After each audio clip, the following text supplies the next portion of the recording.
Hello all welcome to my channel. అందరూ ఎలా ఉన్నారు? బాగున్నారా? నేనైతే చాలా బాగున్నాను. ఈరోజు వీడియో ఏంటంటే గుత్తి వంకాయ అనమాట.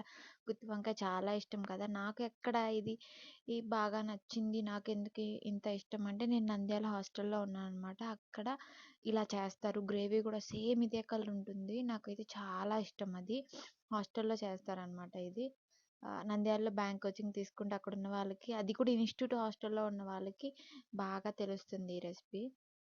నేను గ్రేవీ కోసం ఇవన్నీ స్పైసెస్ అన్నీ పల్లీలు, ధనియాలు, జీలకర్ర, చెక్క, లవంగాలు అండ్ ఎండు కొబ్బరి, కాజు ఇవి కొంచెం ఫ్రై అయిన తర్వాత గసగసాలనమాట. గసగసాలు కొంచెం చిటపట్లాడాలి. కొంచెం అన్నీ చల్లబడిన తర్వాత అన్ని మిక్సీ వేసుకోండి. మిక్సీ వేసుకునేటప్పుడు ఒక ఆనియన్, కొన్ని వెల్లుల్లి అండ్ ఉప్పు, కారం యాడ్ చేశాను. యాడ్ చేసిన తర్వాత అవి మిక్స్ చేసిన తర్వాత లాస్ట్‌కి ఏసాను టమాటా. ఎందుకంటే టమాటా చాలా త్వరగా అయిపోతుంది కదా! కొంచెం వాటర్ ఏసి చేసుకొని గ్రేవీలా నేను చూపిస్తున్నా కదా అలా చేసుకోండి. తర్వాత వంకాయలు ఉన్నాయి కదా, నాకు నాటు వంకాయలు దొరికాయి. ప్రెజెంట్ నల్ల వంకాయలు అయితే దొరకలేదు. నాటు వంకాయలు టేస్ట్ బాగుంటుంది కదా, అందుకే నేను వాటితోనే చేశాననమాట.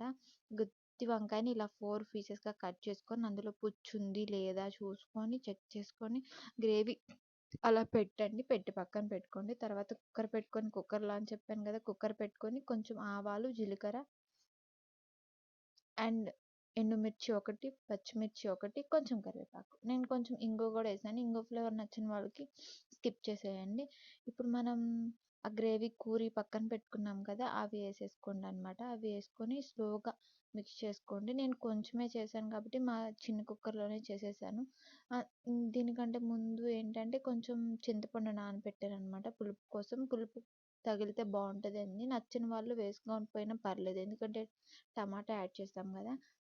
అలా వేసి అన్నీ కొంచెం ఒక 5 మినిట్స్ ఉన్న తర్వాత కుక్కర్ పెట్టి ఒక 3 విజిల్స్ వచ్చిందాకా ఉంచండి చాలు. గుత్తి వంకాయ అయిపోతుంది. ఇది అందరూ పెద్ద ప్రాసెస్ అని చెప్పి చాలా ఫీల్ అయిపోతుంటారు కదా, అలా కాదండి. ఇలా చేసి ట్రై చేసుకొని చూడండి. Thanks for